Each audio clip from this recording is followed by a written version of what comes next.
Quando eu terminei de fazer residência em adolescência, eu comecei a trabalhar numa unidade básica de saúde da periferia aqui em São Paulo. E eu lembro de uma mãe, nunca esqueço essa imagem. A mãe entrou com o menino e falou as queixas todas. Chulé, espinha, preocupado com a altura, essas coisas todas que ebiatras ouvem. E aí, na hora que eu estava conversando com essa mãe sozinha, geralmente ebiatras conversam com pais sozinhos de vez em quando, a mãe falou assim: o senhor também posso pedir um último favor? Quando o senhor chamar meu filho, o senhor fala com ele sobre drogas? Eu falei: falo, normalmente isso é uma pauta. Isso é uma pauta de um profissional que atende adolescentes. Mas por que a senhora quer que eu fale especificamente sobre droga com o teu filho? Aí a mãe falou assim: ó, porque eu achei um baseado no bolso dele. Tá bom, então anotei lá, liberei a mãe, entrou um menino. O menino chamava Jefferson, nunca esqueço da cara do moleque. O Jefferson entrou, ele não sentou, ele estava em pé, eu estava em pé recebendo ele, cumprimentei. Ele estava com o dedo meio levantadinho, apontando para mim. Ele diz assim, ó: o senhor não me conhece, primeira vez que você está me vendo, eu também não te conheço, o senhor não precisa acreditar em mim.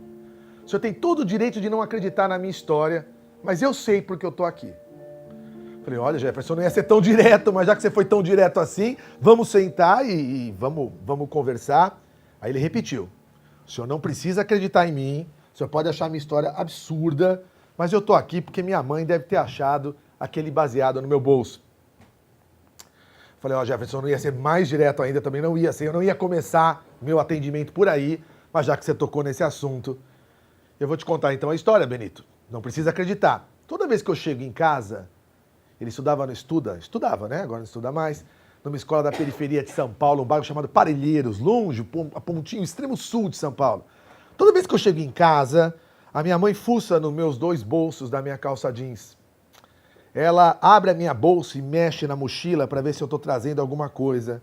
E de vez em quando ela está inspirada, ela pede até para eu baforar no nariz dela para sentir se naquele dia eu teria usado alguma coisa. Ah, Benito, aí ela tirou o doutor. Ah, Benito, minha mãe estava procurando tanto isso. Minha mãe estava procurando tanto isso que eu não tive dúvidas. Peguei do meu melhor amigo, do Rodrigo, pus no bolso e dei para minha mãe aquilo que todo dia ela procurava quando eu chegava em casa. E eu rasgo o meu diploma, turma.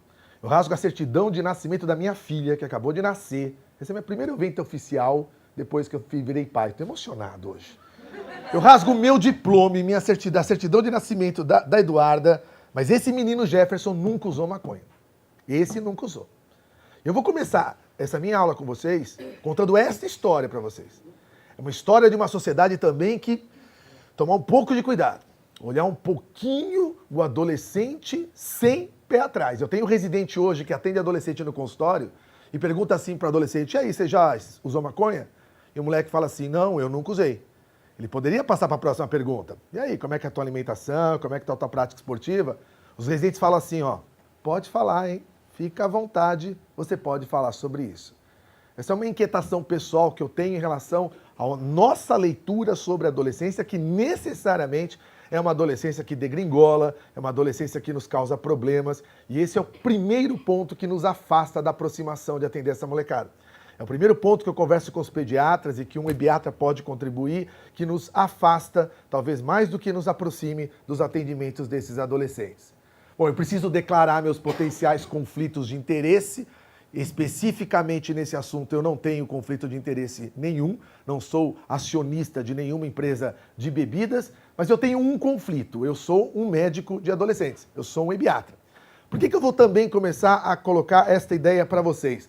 Porque esse assunto que a gente vai discutir essa manhã toda é um assunto que envolve paixões. Paixões positivas, paixões negativas, proibicionistas, liberacionistas, e aí você tem uma renca de pessoas famosas que vocês conhecem, os proibicionistas, sei lá, liderados aí pelo Ronaldo Laranjeiras, os liberacionistas liderados pelo, sei lá, Siddhartha, pelo Fernando Henrique, mas não interessa. Todos eles têm um acordo em comum, e que é um acordo que é um acordo compartilhado conosco, os médicos de crianças e adolescentes. Adolescente é exceção, turma. Adolescente não está nessa discussão. Em nenhum momento se propôs discutir nesse país a discussão com criança e com adolescente de liberação. Então nós temos uma zona muito confortável de poder conversar. Em criança e adolescente, o papo é diferente. Esse é um grupo vulnerável, como o gestante é grupo vulnerável, como doença psiquiátrica de base é grupo vulnerável. Eu estou dizendo isso porque também a gente precisa organizar melhor os nossos atendimentos e as nossas entrevistas com esses adolescentes, porque se a gente vai inundado por paixões, a gente esquece de perguntar coisas importantes. Por exemplo, existem trabalhos clássicos, mostrando que quem tem antecedente familiar de doença psiquiátrica, diante do uso da maconha, mesmo que experimentação, pode desencadear um quadro psicótico. Trabalhos clássicos mostrando isso. E eu pergunto para nós e pergunto para os residentes que vocês acompanham, para os alunos que vocês acompanham, para os professores universitários que estão aqui, eu estou vendo gente que dá aula em faculdade, se a gente coloca na nossa anamnese, por exemplo, uma pergunta direta para o adolescente que você atende. Adolescente, na tua família, teu pai, tua mãe, teu primo, teu tio, teu avô, teu irmão, alguém já teve algum problema psiquiátrico? E aí, diante de uma resposta assim, poxa, aí eu posso fazer uma orientação muito mais real, muito mais customizada. Eu falo assim, então você, cara, é um cara que tem que ter muito cuidado. Você, em especial, é um cara que tem muito cuidado. Maconha para você é perigosa, mais ainda do que para todo mundo. Para todo mundo é, mas para você vai ser mais ainda. Então que a gente consiga também, que a ciência possa contribuir conosco para nos auxiliar quais perguntas eu faço. Quais instrumentos de verdade eu devo usar no consultório para conseguir me aproximar, senão eu fico num papo muito etéreo, muito aberto, e a gente não consegue focar e perdemos crédito, e aí perde-se crédito. Ficamos com a ideia do reacionário, daquele que não topa, daquele que é antigo, daquele que não apoia as mudanças do mundo. Cuidado, cuidado. Então eu queria contribuir com vocês aqui nesses 15 minutinhos, com algumas informações um pouco mais científicas, digamos assim, que nos sustente na hora de conversar com esses meninos e com essas meninas no teu consultório pediátrico. E eu repito, não é discussão de adulto, discussão pediátrica que nós estamos fazendo aqui. Muito bem, todo mundo sabe, por exemplo, todos os manuais de adolescência, todos os livros clássicos de adolescência, toda a aula que a gente vai fazer sobre adolescência, nas características habituais desse momento, todo mundo fala da sensação de invulnerabilidade, que o adolescente se sente indestrutível, que o adolescente não percebe o perigo. Será que também isso é verdade? O que ciência pode contribuir com a gente? Agora vamos pegar um pouquinho de informações de neurociência. Sabe que pela primeira vez a gente tem hoje um arcabouço de informações neurocientíficas que nos apoiam no que a gente faz no consultório. E a gente precisa usar isso a nosso favor, né? Por exemplo, hoje se estuda muito uma região do cérebro, na verdade duas regiões do cérebro, que eu não quero cansá-los, mas eu preciso relembrar este ponto. Existe uma região aqui bem no meio do teu cérebro, bem lá no centro, não interessa o nome, eu sei que você odiava neuroanatomia na faculdade, mas é a tal do estriado ventral. Não interessa o nome, fica uma regiãozinha pequenininha, ali perto do sistema límbico, bem no meio do teu cérebro. E existe uma outra área que os caras estão estudando muito, que é essa área aqui na frente, na lateral, que é o tal do córtex pré-frontal lateral. Esse toda semana você vê alguém falando num programa de televisão sobre o tal do córtex pré-frontal lateral. Muito bem. Vamos lembrar que funções têm essas duas áreas do nosso cérebro, tá? Eu vou pintar para ficar mais fácil, vamos chamar de uma área verde e de uma área vermelha. Essa região verde, que é lá no meio do teu cérebro, vamos ser bem simplistas, é a região do teu acelerador. É a região que te coloca em contato com sensações prazerosas, com sensações de recompensa, com sensações agradáveis. É a parte do seu cérebro do uhul, é essa parte. Essa é a parte central ali do chamado estriado ventral. E nós temos uma parte que é a parte do seu freio. Digamos que é uma área bastante ligada, onde os caras estudam com ressonância nuclear funcional, conseguem ver funcionar essa área, que é essa pré-frontal lateral, que é a área que faz você respirar, pensar, vou ou não vou, faço ou não faço, pergunto para minha mãe, pergunto para o meu pai, pergunto para o meu médico, pergunto para o pastor da minha igreja, vejo a lei, vejo se eu posso ou não fazer. É o teu CEO. Estamos numa época de falar muito de coisas ligadas à administração, é o teu CEO. Estas duas áreas, turminha, hoje já se sabe, já tem evidência claríssima que tem momentos de desenvolvimento diferentes. Hoje, a evidência claríssima que com 12 anos de idade, vou repetir, 12 anos de idade, você que está em casa, 12 anos de idade, esta área aqui está prontinha em você. Olha lá, aquele molequinho que se atende com 12 anos tem a área do yuhu, a área do a área do do experimenta, a área do prazer totalmente pronta. Vocês sabem que essas duas áreas o tempo inteiro existem, né? Se você pegar aqui, ó, a fila do Hopi Hari para ir para a montanha-russa, porque como o dólar tá alto, agora ninguém vai para Orlando mais. Então a gente vai para o Hopi Hari mesmo. Na fila do Hopi Hari da montanha-russa só tem molecada. E se você passar uma ressonância nuclear na cabeça dessa molecada, o que você vai ver? Uma área verde dizendo, vai lá, uhul, vai ser legal, adrenalina, a emoção. E uma área vermelha dizendo, ai meu Deus, será que não é melhor eu ir para a roda gigante? Será que não é melhor ir para o carrinho bate-bate? O tempo inteiro isso está funcionando. E esta área verde, turma, aquilo que eu disse para vocês, claramente se sabe que com 12 anos está preparado, está pronta. Não tem mais nada que mielinizar, não tem mais sinapse para fazer, não tem mais nada. Prontinha, já se sabe isso. E essa área vermelha, turma, a área que faz você não tomar atitudes prematuras, hoje existe evidência claríssima, que só está pronta em você aos 24 anos de idade. Só está pronto em você aos 24 anos de idade. E agora começa a fazer sentido aquela festa de faculdade que não tem nada de diferente da festa do ensino médio. Não tem nada de diferente da festa do ensino fundamental. Porque é um cérebro que tem um acelerador grande. E essa imagem não é minha. Essa imagem é de um tal de Steinberg, que é um neurocientista hoje que mais estuda neurocomportamento em adolescente. Ele diz que o carro do adolescente, é importante você, pediatra, saber disso. O carro do adolescente não é este carro. O carro do adolescente é este carro. É um carro que tem um acelerador grande, e um freio pequeno. E o nosso grande medo, tanque cheio nessa história. Imagina acelerador grande, freio pequeno e tanque cheio na história. Isso é importante a gente levar em consideração. Todo mundo aqui está a fim de conversar com o adolescente sobre esse tema e isso é muito importante. Mas que a gente lembre disso. Por exemplo, não dá para ficar massageando a área vermelha. A área vermelha é pequena, a área vermelha não tem sinapse, a área vermelha só fica pronta com 24. Vamos trabalhar com a área verde. Se o meu filho, minha filha, se Deus quiser, vai tudo bem na matemática, mas se um dia ela tiver dificuldade de estudar matemática com 12, 13, 14 anos de idade, eu não sei se eu vou virar para minha filha e falar, filha, se você não estudar, você vai bombar. Se você não estudar, você vai repetir. Se você não estudar, você vai perder o ano.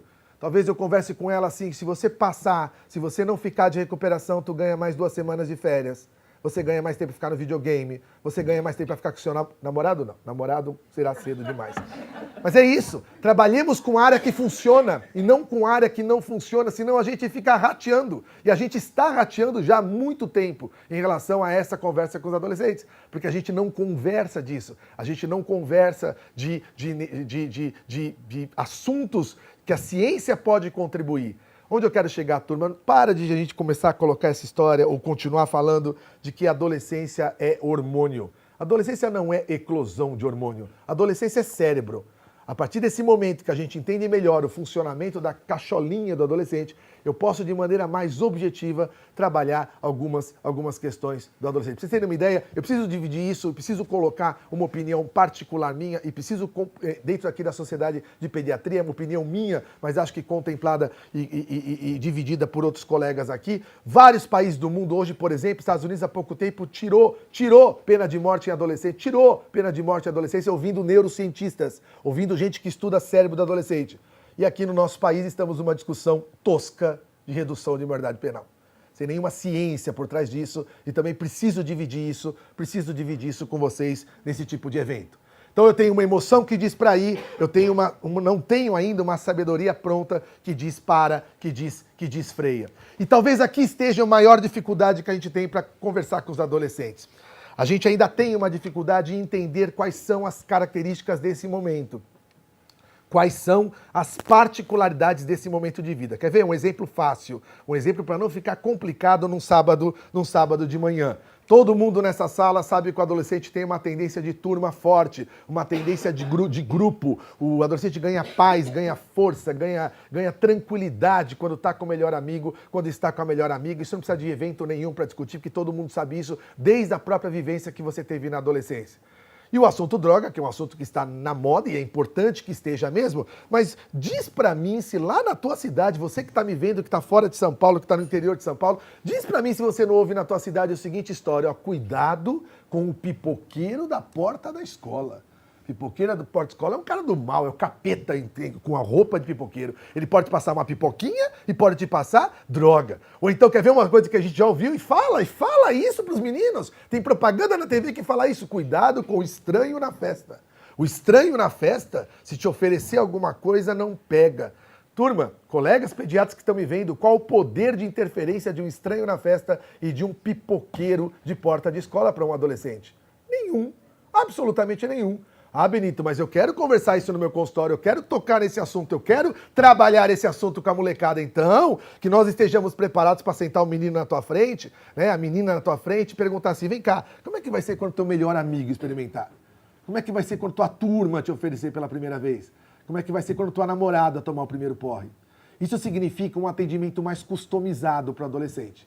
Tentar utilizar ferramentas mais customizadas para poder conversar com eles. Porque eles têm características diferentes. Te mostrei duas, tendência de turma, te mostrei um cérebro especial. Poderia aqui, se eu tivesse mais tempo, te passar mais pelo menos umas 15 características que se sabe que de funcionamento que é diferente do adulto. Eu não posso adotar a mesma estratégia para adulto, como eu também não poderia adotar a mesma de criança. Por isso que eu estou dizendo aqui o tempo inteiro que eu estou falando em nome dos 10 a 20 anos dos adolescentes que a gente atende no nosso dia a dia. E lembrar que grupo hoje não é só isso, hein? Grupo hoje é isso. Grupo hoje tem uma dimensão muito maior que essa dimensão do melhor amigo, da melhor amiga. Né? Dá uma olhadinha numa página do Face, o número de curtidas nas páginas de maconha, de anorexia, de barebacking, de qualquer tipo de problema, né? De situação que coloque o adolescente envolvido com problema. Isso é super preocupante, chamada teoria do super peer. Hoje é uma das coisas que mais se discute em saúde virtual, é a teoria do super peer. O que é isso de maneira bem simples? Um comportamento gerado numa rede social da qual você faz parte passa a ser entendido por todos os frequentadores daquela rede social como habitual, como comum. Né? Vocês experimentarem isso na prática, pergunta segunda-feira para o primeiro adolescente que você atender, para a primeira menina que você atender, se ela já não deu uma fuçadinha num site Pro-Ana ou Pro-Bia. Ana e Bia são apelidos carinhosos de anorexia e bulimia. E você vai se espantar. Você vai se espantar com o número, repito, de curtidas num site pró-maconha ou numa página do Face pró, sei lá, transar sem camisinha, sexo sem capa, e você vai se surpreender, porque isto é um campo que precisa ser dominado. Então também eu chamo vocês nesse momento para a gente também ocupar esse espaço. Essa campanha muito inteligente e muito bonita que a gente começa hoje, ela também deve dominar esse espaço. E talvez esse seja o mais importante para ser preenchido, porque ainda tem uma série de informações falsas e inverdades rolando nesse tipo de página. Lembrar que você tem um indivíduo variando, quem atende adolescentes para conversar esse assunto, eu preciso lembrar disso. Eu tenho um indivíduo buscando identidade, experimentando roupas, até decidir qual é a roupa que ele vai seguir na vida dele. Essa foto aqui eu tirei há 3 anos atrás, é um grupo de adolescentes que trabalha comigo. Dá uma olhada nesse menino aqui, ó. Esse menino é o Fábio. Olha o cabelo do Fábio, 3 anos atrás. O Fábio é meu sonoplasta, ele que me ajuda no som, por isso que hoje eu estou perdido aqui nessa questão de som. 2 meses depois dessa foto, eu tirei esta foto. Foi uma entrevista que eles fizeram aí num posto de saúde aqui em São Paulo, na periferia de São Paulo. Olha o cabelo do Fábio. E 2 meses depois dessa foto, eu tirei esta foto. Uma foto também no posto de saúde da periferia de São Paulo. Dá uma olhada no cabelo do Fábio. E quando eu mostro isso, as pessoas falam, mas Benito, são 3 cabelos? Não, são 3 Fábios. Quem trabalha com adolescente tem que compreender que você tem um indivíduo que está mutante a cada encontro. Isso torna a consulta mais difícil? Torna. Torna a consulta mais cansativa? Torna. Porque aquilo que ele acredita hoje, ele não acredita daqui a 2 meses, daqui a 4 meses. Pai adora falar isso. Pai me procura e fala assim, doutor Benito, eu já sentei com meu filho em outubro de 2013. Peguei um final de semana, me dediquei ao meu filho. Fizemos um acampamento, larguei minha esposa em casa, fiquei com ele e conversei tudo que um pai precisa conversar com o filho. Tudo que um homem precisa falar pro seu filho. Aí eu falo, pai, pelo amor de Deus, estamos em julho de 2016. O senhor não acredita que seu filho é igual. O senhor não está me dizendo que acredita que o seu filho é o mesmo de 2013. Entenda isso. Trabalhar esse assunto, o assunto droga, o assunto maconha, o assunto álcool, é trabalhar com o indivíduo que está mudando. É trabalhar um assunto que você vira e mexe e vai trazer à tona novamente nos seus atendimentos. Eu vou passar a estatística porque o Lotufo já passou, não quero, depois a gente pode comentar algumas coisas nossas em relação aos outros. Por exemplo, screening, estamos fazendo screening. Screening é o seguinte, turminha, vamos ser muito honestos, você que está me vendo em casa. A gente tem muita coisa para fazer na pediatria hoje, muita, e muita coisa importante. A gente tem agora a pauta drogas, importantíssima, mas a gente tem a pauta vacina, a gente tem a pauta acidente, a gente tem a pauta suicídio, a gente tem a pauta transtorno alimentar, a gente... Então tá complicado, a alimentação, e tem um monte de coisa para resolver. Então você não vai ter muito tempo. O Lotufo tem uma dica para dar, e acho que ele vai dar daqui a pouco, que são as orientações rápidas. Mas eu te digo também, a gente vai ter que escolher a pergunta certa. E qual é a pergunta certa que nós devemos fazer? E várias academias do mundo já utilizam sistemas de rastreamento. Eu quero contribuir com um deles, talvez o rastreamento mais famoso que exista, que é o rastreamento recém-adotado pela Academia Americana de Pediatria, em todas as consultas pediátricas, fazer o CRAFT. CRAFT é um sistema de screening. São 6 perguntinhas para aquele médico mais atarefado, para aquele médico que atende 50 na unidade básica de saúde, ele vai ter que escolher a pergunta certa. A pergunta certa que vai dizer, opa, se tem algum sinal de perigo, aí sim, eu solto a caneta e passo a conversar com o adolescente. Se não há sinal de perigo, eu passo a próxima pergunta da anamnese. O screening que a gente mais utiliza é o CRAFT. O CRAFT, depois eu passo para vocês as orientações, está na internet, está traduzido para várias línguas do mundo, inclusive o português, já validado no português. O pessoal de Campinas, da Unicamp, fez a validação desse instrumento para uso na população brasileira, com todas as nuances das perguntas brasileiras. E o CRAFT são 6, aqui ó, tá em português, o CRAFT são 6 perguntas, C-R-A-F-F-T. Carro, você já dirigiu alcoolizado ou pegou carona com alguém que estava alcoolizado? Veja, essa é uma pergunta fundamental. Veja, na verdade, vamos ser bem honestos, não me interessa saber o que bebeu e quanto bebeu. O que me interessa, e nesse momento eu estou com adolescentes que já pegaram o avião já está lá no alto, eles já pularam e estão sem paraquedas. Então eu vou precisar perguntas minimamente para reduzir dano. Reduzir os danos de uma geração, de uma sociedade. Claro que a ideia é a gente começar desde a criança trabalhando para que não chegue a isso, mas os que chegaram eu também tenho que olhar, eu também tenho que prevenir. Então, já dirigiu sob efeito de álcool? Já se esqueceu de alguma coisa importante? É o F de forget? Já usou para relaxar, que é o R de relax? Já usou sozinho, que é o A de alone? Alguém da tua família já te deu um toque, maneira, diminua, tô achando que tá usando muito, que é o F de family. E o último, que é o T de trouble, já teve algum problema, já teve alguma briga, já se envolveu em alguma encrenca por conta de álcool ou por conta de alguma droga. Quem planejou o CRAFT, planejou de maneira muito interessante, um CRAFT maior que 1, quer dizer, 2 ou mais, você dá uma nota, 1 ponto para cada pergunta dessas. Um CRAFT maior que 2, qual que é a orientação? Solte a caneta. Para de perguntar o que come 7 da manhã e 10 da manhã. Para de ficar encanado se come bis no meio da manhã, se come chocolate no meio da tarde. Isso é o de menos. Nós estamos com uma geração que está morrendo por motivos imbecis e a gente está preocupado se está comendo mais ou menos chocolate, fazendo anamnese, aquela anamnese alimentar que dura 15 minutos no teu consultório e a gente não faz uma anamnese direcionada para álcool e drogas de maneira objetiva. E a orientação dos autores do CRAFT é: CRAFT maior que 2, solte a caneta, solte e passe a conversar mais profundamente sobre a questão de álcool e drogas com esses meninos, com essas meninas. Isso aqui é apenas uma sugestão de rastreamento que vocês podem fazer. Muito bem, vou terminar. O CRAFT foi recém-colocado no Bright Futures, que é no Manual de Puericultura da Academia Americana de Pediatria. Hoje eles têm usado isso rotineiramente, já com resultados que começam a ser bastante interessantes, que os pediatras passam a poder conversar. Vou te mostrar aqui, estou na minha reta final, que os adolescentes pedem para conversar isso com o pediatra, mas a maioria dos pediatras não conversa isso com seus adolescentes. Isso é importante. Então, que orientações práticas, se eu pudesse deixar alguma orientação prática para vocês, eu diria ou ofereceria para vocês 4 quatro tipos de orientações. Primeiro, garanta o espaço de discussão nisso. Isso aqui é uma frase que eu tirei, inclusive está em inglês, do próprio manual da Academia Americana de Pediatria, dizendo que eles querem conversar conosco sobre isso. E talvez nós não estejamos abrindo os espaços mais adequados para esse tipo de conversa no consultório. Então, garanta o espaço de discussão. Não minta. Também não minta. Essa ideia de que aquela propaganda antiga de uma frigideira com ovo fritando, não é bem assim, né? A gente tem que ser fiel à verdade para conversar com o adolescente. E talvez a palavrinha mais legal para adolescência é calma. Talvez a gente erre quando a gente entra com um não. Talvez a gente possa entrar com calma. E todo mundo sabe, se você conversar com aquele menino, aquela menina que tomava uns porres na faculdade hoje, e liga pra ele e pergunta assim, como é que você tá em relação a álcool? Ele vai te falar assim, ó, tô bem. Só que você ligar para aquele menino e aquela menina que tomavam os porres no ensino médio ou no ensino fundamental, liga para ele, que era teu colega de escola, e pergunta como é que ele está em relação ao álcool e drogas, ele vai te falar, olha, eu tô com um problema. Possivelmente ele tem uma relação de dependência maior. Então a palavrinha mágica pra gente é uma palavrinha muito importante, ela não é simples não, mas ela é importante ser colocada, é a palavra calma. Calma, todo mundo sabe.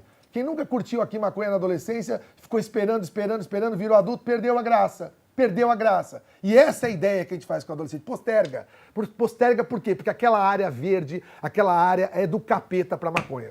Maconha, naquele momento que a área verde está prontinha e a área vermelha não está, há um risco enorme de problemas no futuro. Isso tem que ser colocado, tem que ser aberto, tem que ser discutido. Só que discutido com verdade, discutido com desenho, discutido com explicação. E não discutido numa linha, olha, faz mal e você fica só no faz mal. Aí ele começa, o adolescente é esperto, foi no Google, viu as medicações à base de canabidiol que existem, sabe que funciona e fala assim, mas vocês usam? E aí? Aí tu fica com a mão amarrada, você quer ajudar, você quer falar, você sabe que não é legal, mas você fica sem argumento. Então que a gente também, que nós nos tomemos instrumentos para nós, para que a gente possa fazer essa conversa com esses meninos e com essas meninas, tá? Então não adianta dizer que droga mata. Droga dá prazer, droga dá sensação boa, só que é uma grande armadilha. Pode levar à tolerância, pode levar à dependência e pode matar, e sim, mata sim, a coisa talvez mais legal que você tenha. E adolescente adora isso. Adolescente é um indivíduo de causas, vocês sabem disso. Droga mata poder de decisão. E quando você vai nesse ponto, poder de decisão, você vai na alma. Você vai na alma da pessoa, né? Porque senão a gente fica falando ovo frito na frigideira, na televisão, e a gente não consegue. Porque isso não impacta, né? Primeiro não impacta, porque, repito, porque a área vermelhinha não está desenvolvida nesse momento, tá? Então, droga realmente dá prazer, mas mata aquilo que você tem de mais importante, que é poder de decisão. Adição é uma doença do desenvolvimento. Aquilo que eu te falei, calma, espera. Quanto mais você empurrar, mais sem graça vai ficar. Quem nunca experimentou aqui na adolescência, acho que não foi na idade adulta, o Lotufo estava lá em Búzios e falou, eu não vou, tem outras coisas para cuidar da minha vida, tem outras coisas para pensar. Porque ele teve uma estratégia interna, ou alguém o ensinou, uma estratégia interna de calma, espera, e com a espera as coisas também evoluem de maneira mais adequada. Eu estou terminando, eu quero te falar mais uma coisa aqui. Seria adolescente mais vulnerável em relação ao efeito do álcool? Existem alguns trabalhos, e é importante dizer isso de forma clara para o seu adolescente, que dizem que sim. Sim. Então a gente sabe que rato adolescente tem menor sensibilidade ao efeito sedativo e motor da intoxicação do álcool, principalmente naquele risco que o Lotufo já colocou do binge. O binge é aquela tomada sequencial de pelo menos 5 doses de bebida, não importa qual a bebida, você para uma, toma outra, para uma, toma outra, para uma, toma outra. Sabemos que existe efeito de menor sensibilidade para sedação em adolescente. A gente sabe que tem maior sensibilidade de desinibição social por álcool, por isso que eles abusam mais até do que adulto. E nós temos aí aquela velha questão de alteração de áreas hipocampais. Já tem trabalhos clássicos mostrando que o uso precoce de álcool em adolescência diminui uma área muito importante relacionada à memória, relacionada a algumas questões de aprendizado mais fino no futuro. Muito bem. Então, fidelidade à verdade, já falei para vocês. Importância dos exemplos, obviamente, não adianta eu fazer 1 hora de discussão no meu consultório, com o pai tomando um uísque quando chega em casa para relaxar de um dia cansativo de trabalho. Eu preciso também pensar uma sociedade que dá exemplos. Deixa eu te contar uma historinha, 1 minuto. Eu desconto da minha mesa redonda depois. O interno na Santa Casa, poucas semanas atrás... Opa, desculpa. O interno na Santa Casa, poucas semanas atrás, chamou para atender, primeira consulta, um gordinho. Era um menino obeso, que veio para seu primeiro atendimento no ambulatório, e lá na Santa Casa o interno passa, eu sou assistente da Santa Casa também, ele passa no ambulatório. E aí, foi muito bonito isso. E aí, uma das queixas da mãe é que o menino tinha tomado cerveja, tinha tomado um microporre, tinha tido o primeiro encontro com álcool numa festa. Muito bem. O interno que atendeu de 5º ano, e aí o interno fez todas as orientações, conversou, atendeu, examinou e foi discutir comigo. Aí ele chegou na sala de discussão e falou assim: doutor Benito, quanto ao assunto álcool, o senhor pode ficar tranquilo que eu já descasquei o gordinho. Já expliquei pra ele que vai acontecer, que ele vai ter cirrose, que ele vai morrer, que ele vai ter problema, que ele vai ter câncer. Então vamos discutir aqui colesterol e tal, porque essa parte o senhor não precisa nem discutir comigo, que eu já sei o que eu fiz. Muito legal. Aí marcou o retorno para o menino e o menino voltou 3 semanas depois. Né? Nós pedimos um lipidograma, uma triagem metabólica, o menino gordinho, virgem de tratamento, primeira vez que estava no médico, fiz a triagem metabólica. Coincidência, eu dei o mesmo caso para o interno. O interno passou 1 mês lá, ele pegou o mesmo... Não escolhi, pessoal, te garanto. Mas na hora entreguei o mesmo caso pro interno. E aí, Deus me coloca na hora certa, no lugar certo. A Lucimar tá ali, lembra do Conde de Lara, daquele ambulatório bagunçado. Ele me colocou no corredor, eu estava no corredor, até chegar no consultório tem um caminho.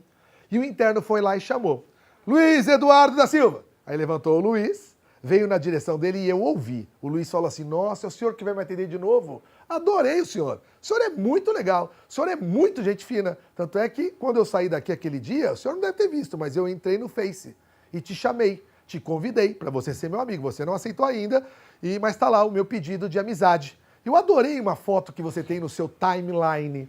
Adorei. É uma foto que você tá sem camisa, é uma foto que você tá com uma jarra, uma caneca grande na cabeça, né? Dessa jarra tá caindo um líquido amarelo espumoso na tua cara, né? E tem uma faixa atrás escrito assim: Chopada Calouros Santa Casa 2016. A cara do interno foi linda. O interno ficou assim, ó. A gente tem que pensar nisso. Para pensar nisso, a gente vai ter que colocar uma série de ingredientes nesse caldeirão para a gente começar a conversar com esses meninos. Está terminando, eu acho que é o último. Importância dos exemplos e, claro, promoção de fator de proteção. Médico em especial adora identificar fator de risco, mas te faça uma provocação e depois a gente abre na nossa discussão. Por que a gente também não coloca na nossa anamnese perguntas, o que a gente pode fazer como médico, e se você trabalha em grupo, trabalha em associações, trabalhe com fatores de resiliência, autoestima, plano de vida, juízo crítico, bom humor, criatividade. Quanta coisa existe hoje que antigamente se sabia que você só identificava. Hoje não. Hoje se sabe que você pode ensinar. Resiliência hoje é algo ensinável. Diz aí o pessoal que faz escotismo, o pessoal que faz grupo de qualquer igreja, o pessoal que faz grupo CISV, sei lá, os vários grupos que existem por aí. Muito bem, deixa eu voltar com a minha musiquinha e terminar o que eu queria dizer para vocês. Então eu digo para vocês o seguinte: que a gente tente conviver nesse ambiente de proibicionistas e não proibicionistas, porque essa discussão não precisa acontecer aqui na SPSP, porque todo mundo tem um acordo único. Adolescente está fora dessa discussão. Adolescente não se discute, senão a gente perde crédito, senão vamos começar a chamar de reacionário e tal. Não é, nós não vamos entrar nessa discussão. Que a gente tem esse debate, então, com amorosidade diante das divergências. Educa, simplifica, negocia, com honestidade, com fidelidade à verdade. Não adianta colocar informações muito etéreas para o adolescente. Traga desenho, se precisar, ponha desenho em cima da mesa, ponha informações reais, comprovadas do que acontece com aquele tipo de substância. Toma cuidado com a relação comunicativa. Para de falar como é ruim fazer coisa ruim. Talvez a gente consiga trabalhar uma coisa muito legal de que é como é bom fazer coisa boa. E é uma mudança de paradigma. Pediatra, médicos de maneira geral, não ficarem apontando só o que você faz de errado e te apontar caminhos de fazer coisas legais. caminhos de fazer coisas interessantes. E também tirar o adolescente de uma condição meramente de espectador.